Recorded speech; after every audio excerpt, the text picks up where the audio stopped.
ఏదన్నా ఫంక్షన్కి మనం ఇన్వైట్ చేస్తారు. నేనే ఇది ఇందాక లైవ్ చూస్తే ఈ ప్రెస్ మీట్ జరుగుతుంది, దీని గురించి మాట్లాడాలని చెప్పి నేనే ఇక్కడికి వచ్చేసాను. ఎందుకంటే నిన్న చూసినప్పటి నుంచి నేను ఈ సినిమా చాలా ఎమోషనల్ అయ్యాను. చాలా చాలా విధాలుగా కనెక్ట్ అయ్యాను. ఆన్లైన్లో చూస్తే మార్నింగ్ నుంచి థర్స్డే ఓపెనింగ్ అన్నీ వేరు. ఎందుకంటే ఒక సినిమా ఎమోషన్ కనెక్ట్ అయితే దానికి ఉండే రిజల్ట్ వేరు. ఈరోజు ఈవినింగ్ నుంచి ఈ సినిమాకు ఉండే నిన్న నైట్ నుంచే అన్ని షోస్ పికప్ అయ్యి హౌస్ఫుల్స్తో వెళ్తుంది. ఎందుకంటే చాలా చాలా థీమ్స్ మీద ఇప్పటివరకు సినిమాలు వచ్చినాయి, కానీ ఒక ఫ్యాన్కి ఒక హీరోకి మధ్య, అంటే సినిమా అనేదే ఒక హీరోకి ఫ్యాన్కి మధ్య నడిచే ఒక ఎమోషన్. ఆ ఎమోషన్ మీద ఇంతవరకు తెలుగులో ఏ సినిమా రాలేదు. తెలుగులోనే కదా నాకు తెలిసి, ఇక్కడ నాకు తెలిసి ఇలాంటి ఎమోషన్ని చాలా హైలైట్గా చేసే సినిమా అయితే ఇదే. ఎందుకంటే నిన్న సినిమా చూస్తుంటే శ్రీరాముల థియేటర్కి వెళ్ళి సినిమా చూశాను.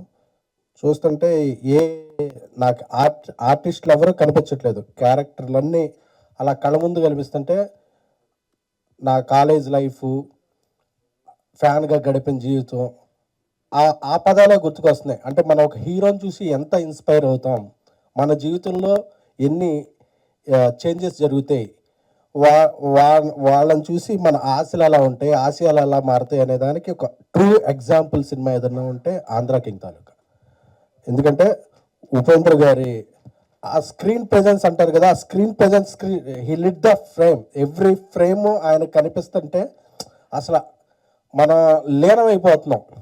అంటే he's the perfect apt character. అంటే కొన్ని క్యారెక్టర్ల కోసం, కొన్ని క్యారెక్టర్లు కొంతమంది కోసం పుడతాయి.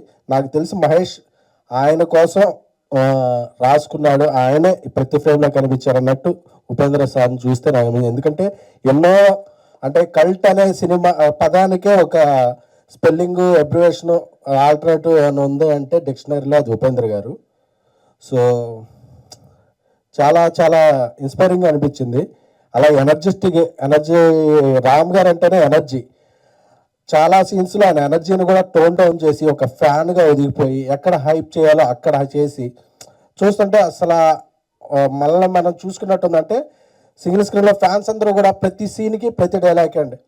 చాలా ఇప్పుడు చిన్నప్పుడు అంటుండేవాళ్ళు, నేను చిరంజీవి గారి సినిమాలకి అది అలాగే వెళ్ళి ఆ బ్యానర్స్ కడుతున్నప్పుడు అంటుండేవాళ్ళు, అసలు మీ హీరోకి నువ్వు ఉన్నావని తెలుసా అంటే ఆ డైలాగ్ ఏదో నన్ను చూసి అన్నట్టు అనిపించింది. అప్పుడు చాలా అంటుండేవాడు, నీకేమన్నా మీ హీరో కూడు పెడతాడా గుడ్డ పెడతాడా అంటే, నాకు కూడు గుడ్డ కన్నా కూడా జీవితంలో ముందుకెళ్ళాలనే ఒక డ్రైవింగ్ ఫోర్స్ ఉంటుంది కదా, అదే హీరోలు. ఆ డ్రైవింగ్ ఫోర్స్ కదా వాళ్ళు మాకు ఇచ్చేది. వీళ్ళు ఎవరికి అర్థం కావట్లేదని నేను ఏలూరు నుంచి హైదరాబాద్ వచ్చా, లేకపోతే ఏలూరులో ఉండేవాడిని. లేకపోతే ఫ్యాన్స్ అందరినీ చిన్న చూపు చూస్తున్నారు, ఫ్యాన్స్ని ఎవరో గౌరవించట్లేదు. ఎప్పటికైనా ఫ్యాన్ అనేవాడు గొప్పవాడు అవ్వాలి, అయితే అందరూ ఈ హీరోని గౌరవిస్తారో ఫ్యాన్కి గౌరవం వస్తుంది అనేది నాకు చిన్నప్పుడు నా లైఫ్ చూసుకున్నట్టు అనిపించింది ఈ సినిమా చూస్తే.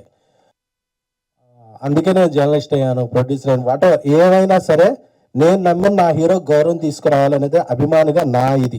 సో ఈ సినిమా చూసుకుంటే నా జీవితం. అలాగే చిరంజీవి గారు అవ్వచ్చు, బాలకృష్ణ గారు అవ్వచ్చు, ప్రభాస్ గారు అవ్వచ్చు, తారక్ గారు అవ్వచ్చు, మహేష్ బాబు గారు అవ్వచ్చు, అల్లు అర్జున్ గారు అవ్వచ్చు, ఇంకా ఎంతో మంది హీరోలు, ఎవరు అయినా సరే హీరోలు అందరూ కూడా ఇన్స్పైర్ అయ్యేది. ఎవరి ఫ్యాన్ అయినా సరే మనం ఏమీ ఆశించకుండా ఆ హీరో బాగుండాలి, మన ఎవరో వాళ్ళకి తెలిసినా తెలియకపోయినా ఇదొక ప్రపంచంలో తల్లి తండ్రికి ఒక బ్లడ్ రిలేషన్ ఉంటుంది.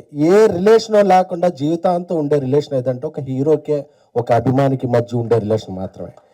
అలాంటి రిలేషన్, గొప్ప రిలేషన్ని ఈ సినిమాలో చూపించిన గొప్ప గొప్ప సీన్లకి ఎవ్రీ ఫ్యాన్ కనెక్ట్ అవుతారు. మహేష్ గారికి నాకు ఆయన ముందు నుంచి తెలుసు, ఆయన రాసిన కథకి చాలా చాలా హ్యాట్స్ ఆఫ్. ఆయన తీసిన విధానాన్ని, సంగీత దర్శకులు మంచి మ్యూజిక్ అందించారు. మైత్రి మూవీస్ చాలా కథాబలం ఉన్న సినిమాలను ఎప్పుడు నమ్మి వాళ్ళు తీసే సినిమాలు ఎప్పుడు, ఎందుకు వాళ్ళ సక్సెస్ రేట్ ఇండియాలో నెంబర్ 1 ప్రొడ్యూసర్లు అంటే వేరియస్ జోనర్లు, వేరియస్ కథలకి, ఇలాంటి కథలకు బలం ఇస్తారు. ఎందుకంటే ఓవర్సీస్లో ఇక్కడ ఏదో జరిగిపోతుందని కాదు, ఓవర్సీస్లో కూడా ప్రీమియర్లకు వెళ్ళి ప్రమోషన్ చేస్తున్నారంటే అదొక మైత్రి మూవీస్ వల్లే సాధ్యమైంది. సో ఇంత గొప్ప సినిమాని అందరూ చూడాలి. తెలుగు వాళ్ళందరూ చూడాలి, ప్రతి ఫ్యాన్ కనెక్ట్ అవ్వాలి. ఇంత మంచి సినిమా అందించిన రామ్ గారికి, అలాగే ఉపేంద్ర గారు కొంతకాలం గ్యాప్ తర్వాత తెలుగులో యాక్ట్ చేశారు. ఉపేంద్ర గారికి ఆయనకి నేను పెద్ద ఫ్యాన్, మీకు తెలుసు. So love you sir.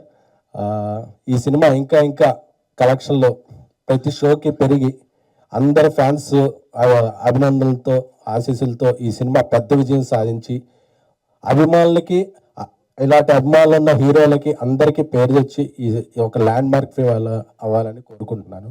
Thank you so much.